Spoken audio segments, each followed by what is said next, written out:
I want to thank Jesus because I couldn't do this on my own. I know He carried me through today.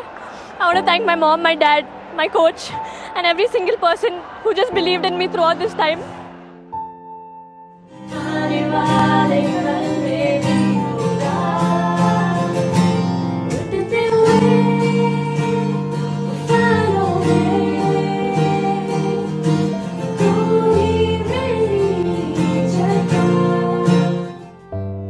Grateful to Jesus because just His presence and reading the Bible just has encouraged me in my tough times. And the Bible says that weeping endures for a night, but joy comes in the morning. And today joy came, but I'm still. మొదటి సామెతల గ్రంథం 17వ అధ్యాయంలో దావీదు ఏ విధంగా గోలియాతును జయించి కిరీటం పొందుకొని reward పొందుకొని రాజరిక జీవితంలో ప్రవేశించాడో మనకు బైబిల్లో రాయబడి ఉంది.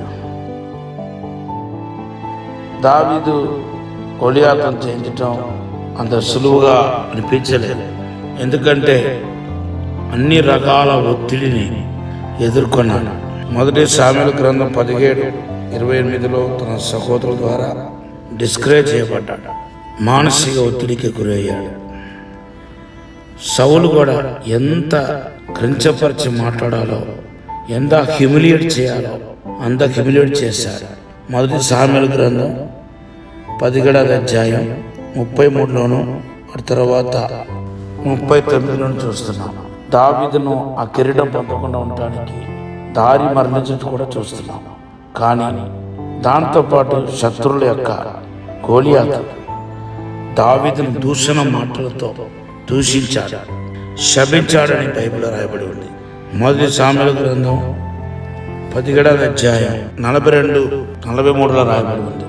కానీ చివరికి ఇవన్నిటిని అధిగమించి దేవుడు దావీదుతో తోడుకున్నాడు కనుక, దావీదు మీద అభిషేకం ఉంది కనుక, దావీదు గెలవక ముందే నేను విజయం పొందుతానని, దేవుడు శత్రువు నాకు అప్పగించి విజయం ఇస్తాడని మాట్లాడినట్టుగా మొదటి సామెతల గ్రంథం 17:47లో చూస్తున్నాం. 46 సైన్యములకు అధిపతి అయిన యెహోవా దేవుడు సాటిగాని వాడు, ఆయన చెప్పిందంత సఫలమవునని భూలోకంలో ఉన్న ప్రతి జనాలు తెలుసుకుంటారని మొదటి సామెతల గ్రంథం 17:46లో ప్రకటించాడు.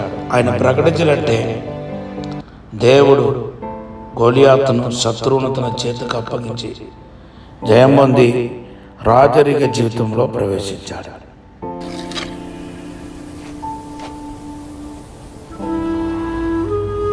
Lion of the tribe of Judah,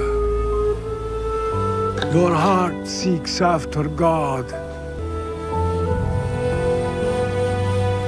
Rise, David. The Lord's anointed. Anointed? As what? King of Israel.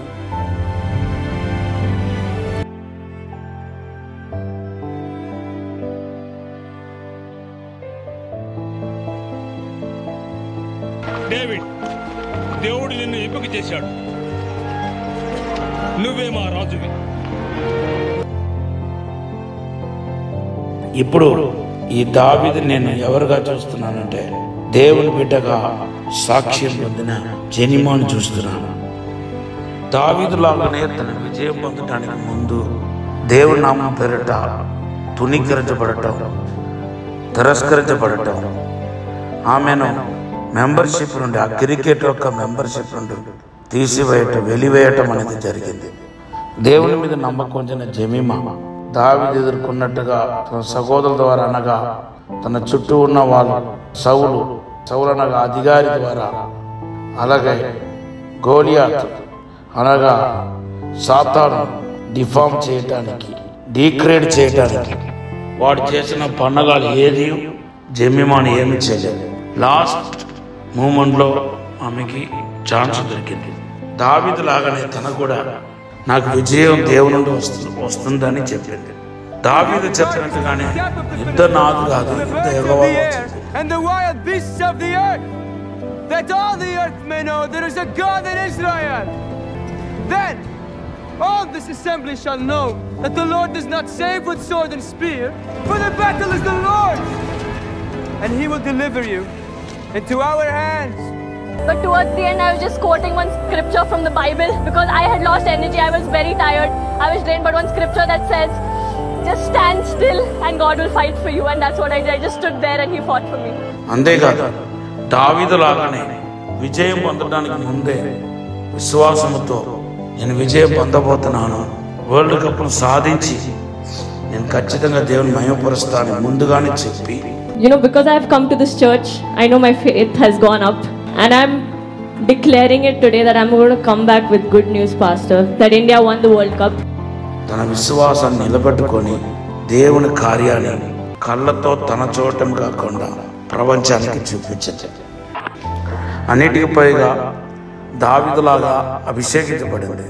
దావీదు లాంటి ఒక స్తుతి ఆరాధన అభిషేకం కూడా తనలో ఉన్నట్టుగా తన జీవిత విధానం ద్వారా అర్థమవుతుంది. మొత్తానికి దావీదుకి జయమిచ్చిన దేవుడు ఈనాడు కూడా సజీవంగా ఉన్నాడని దానికి జెమిమా ఒక సాక్ష్యం, జెమిమా ఒక విజయం మనందరికీ విశ్వాసాన్ని రేకెత్తిస్తున్నాయి. ఈ సందేశాన్ని, ఈ సాక్ష్యాన్ని వింటున్న మీ జీవితంలో కూడా దేవుడు సజీవుడుగా తన మీతో ఉన్నాడని, మీకు కూడా లేని వాటి ఉన్నట్టుగా ఉన్నవాటి లేనట్టుగా చేయగలుగుతాడని, అసాధారణమైన అద్భుతమైన కార్యం దేవుడు చేయబోతున్నాడని రూఢిపరుస్తున్నాడు. దేవుడు జెమిమాకి ఇంకా మంచి భవిష్యత్తు ఇవ్వాలని, ఇటువంటి వాళ్ళు అనేక మంది దేవుని బిడ్డలుగా బాహాటంగా సాక్ష్యం ఇచ్చి ప్రభును కనపరచాలని నేను మనసారా కోరుతున్నాను. కొంతమంది సోషల్ మీడియాలో ఈమె భక్తి విషయాల గురించి అనవసరమైన మాటలు మాట్లాడినా తనకు ఒరిగేది ఏమీ లేదు. ఆమె క్రీస్తునందు బలవంతురాలు. దేవునికే మహిమ కలుగును గాక. ఆమేన్.